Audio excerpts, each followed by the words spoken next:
نبی صلی اللہ علیہ وسلم کا ایک فرمان ہے کہ ما من مولود الا یولد علی الفطرہ، دنیا میں ہر بچہ، ہر انسان ایک فطرت پر پیدا ہوا ہے. فابواہ یحودانہ او ینصرانہ او یمجسانہ، یہ اس کے ماں باپ، اس کا ماحول، اس کا انوائرمنٹ، اس کے ارد گرد کا ماحول ہے جو اسے یہودی بنا دیتا ہے، نصرانی بنا دیتا ہے، اور اس کو مجوسی بنا دیتا ہے جو آگ کی پوجا کرتے ہیں اور عبادت کرتے ہیں. نبی صلی اللہ علیہ وسلم کے اس فرمان میں بہت بڑا پیغام ہے ہمارے لیے، اور مسلمانوں کو بھی بڑی کنفیوژن ہے اس چیز کے اوپر کہ آپ یہ بتائیں کہ اس کا کیا قصور ہے جو کسی کافر کے گھر میں پیدا ہوا. تو ہم آپ سے کہتے ہیں کہ چلیں وہ تو کافر کے گھر میں پیدا ہوا تھا، آپ کا کیا قصور ہے؟ آپ کیوں نہیں اسلام کو مانتے؟ تو ہر کسی نے اسلام کو بھی اپنے مطابق لے لیا ہے، مسلمانوں کے اندر بھی متفق رائے نہیں ہے، اتفاق ہی نہیں ہے. اللہ تعالیٰ نے انسان کو ایک فطرت پہ پیدا کیا تھا، اور اللہ سبحانہ و تعالیٰ جانتے تھے کہ انسان اپنے معاشرے، اپنے ماحول، اپنے والدین، اپنے گھر، ریچولز اور ان سب چیزوں سے متاثر ہو کے اس کی فطرت بگڑ جاتی ہے. اس کو فطرت نہیں کہا جاتا جس کے اوپر انسان آج رہ رہا ہے، سب ان نیچرل ہے، وہ پرسیپشن حق نہیں ہے. حق فطرت ڈیفائن کرنے کا کسی انسان کے پاس نہیں، نہ ہی کسی جانور کے پاس ہے.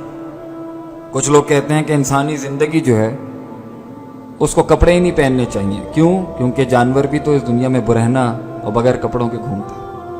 انسان نے یہاں پہ لے گیا اپنے آپ کو، اور قرآن نے بڑی زبردست عکاسی کی ہے اس کی. اللہ تعالیٰ کہتے ہیں قرآن میں وَلَقَدْ ذَرَأْنَا لِجَهَنَّمَ كَثِيرًا مِنَ الْجِنِّ وَالْإِنسِ لَهُمْ قُلُوبٌ لَا يَفْقَهُونَ بِهَا، ہم جہنم کے اندر جنوں اور انسانوں کی ایک بہت بڑی جماعت کو داخل کر دیں گے. کیوں؟ کیونکہ ان کے پاس دل تو تھے مگر فقہ نہیں تھی، گہرائی نہیں تھی، فہم نہیں تھا، عقیدہ نہیں تھا، انقیاد نہیں تھا، سوچ نہیں تھا، قرآن نہیں تھا، حدیث نہیں تھی. دنیا کے مین میڈ پرسیپشن اور خود ساختہ قوانین تو بہت تھے جو انسان خود گھڑ لیتا ہے، لیکن اللہ کا قانون نہیں تھا. وَلَهُمْ أَعْيُنٌ لَا يُبْصِرُونَ بِهَا، آنکھیں تو تھیں مگر اس کے اندر بصیرت نہیں تھی. ظاہر دنیا کو بڑا سمجھ میں آتا ہے ان کو، يَعْلَمُونَ الظَّاهِرَ مِنَ الْحَيَاةِ الدُّنْيَا، دنیا کا ظاہر ان کو بہت سمجھ میں آتا ہے. وَهُمْ عَنِ الْآخِرَةِ هُمْ غَافِلُونَ، مگر اس کے اندر چھپی ہوئی جو حقیقت ہے آخرت اور اس کا ایک حساب کتاب اور یوم البعث، جب انسان کو کھڑا کیا جائے گا اور پوچھا جائے گا کیوں کیا تم نے یہ، من ربک من نبیک وما دینک، رب کون تھا، نبی کون تھا، دین کیا تھا، کیا لائف سٹائل اپنایا تم نے اس دنیا میں، کس کو تم نے فالو کیا؟ نہیں، غافل.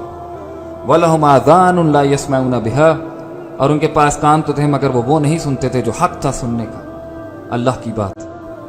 انہوں نے انسانوں کو ہی سن لیا اور اس میں سے ابلیس کو بھی سن لیا، اور گانے بجانے، ساز باجے، ان مراسیوں کو سننا شروع کر دیا جن کے پاس کوئی فکر نہیں، کوئی تھاٹ نہیں، کوئی ڈیپتھ نہیں. اللہ کہتے ہیں جب انسان ایسا ہو جائے اولئک کالانعام بل ہم اضل، وہ جانور سے بھی بدتر ہے، بلکہ جانور ہے اور جانور سے بھی بدتر ہے، بل ہم اضل، اس سے بھی زیادہ گمراہ ہے. کیا گزرا ہے؟ تو یہ تو لے سکتے ہیں ان جانوروں سے اپنے ایتھکس اور ویلیوز، ہم نہیں. لیکن ہم اس بات کا اقرار ضرور کرتے ہیں کہ انسان کی فطرت ڈیویٹ ہوتی ہے، ڈسٹرب ہوتی ہے، کرپٹ ہو جاتی ہے، فاسد ہو جاتی ہے. تو اس کا مطلب کیا ہے کہ جو انسان سوچ لے گا ہم اس کو کریکٹ نہیں کریں گے. یہ جدید ارتقاء کے جو نعرے ہیں جس کے اندر یہ لوگ کہتے ہیں کہ امر بالمعروف اور نہی عن المنکر مت کرو، نہ کسی کو تنگ کرو، ہر کوئی جو کر رہا ہے وہ حق پر ہے. نہیں، حق ایک ہی ہوتا ہے جس پر سب یونیفائی ہو سکتے ہیں، کیونکہ حق ڈیفائن کرنا اللہ کا کام ہے، کیونکہ اللہ کا اپنا نام بھی الحق ہے. وہ ہے کرائیٹیریا جس کے اوپر حق اور باطل کی تفریق ہوگی. ورنہ اگر کوئی شخص آ کے آپ کو قتل کر دیتا ہے تو اس میں بھی اختلاف ہے، اس کے نزدیک وہ حق ہے، آپ کے نزدیک وہ باطل. ایبسولوٹ ایول اور ایبسولوٹ گڈ، خیر اور شر کا موازنہ ہی نہیں ہو سکتا، پھر تو سب خیر ہے. اس لیے اللہ تعالیٰ نے قرآن میں کہا تھا فَأَقِمْ وَجْهَكَ لِلدِّينِ حَنِيفًا فِطْرَةَ اللَّهِ، اور اپنے چہروں کو اس حنیف دین کی طرف پھیر لو جو اللہ کی فطرت ہے، الَّتِي فَطَرَ النَّاسَ عَلَيْهَا، جس پر اللہ تعالیٰ نے انسان کو فطر کیا تھا، یعنی اس کی پیدائش اور تخلیق کی تھی. وہ فطرت اس دین میں ہے. لا تبدیل لخلق اللہ، اللہ کی تخلیق میں تبدیلیاں نہیں ہوتی.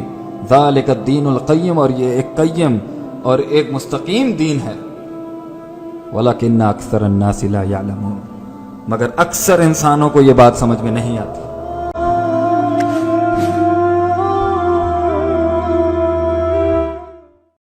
دین کی بات پھیلانا صدقہ جاریہ ہے. ثواب کی نیت سے ویڈیو کو شیئر ضرور کیجیے. جزاک اللہ.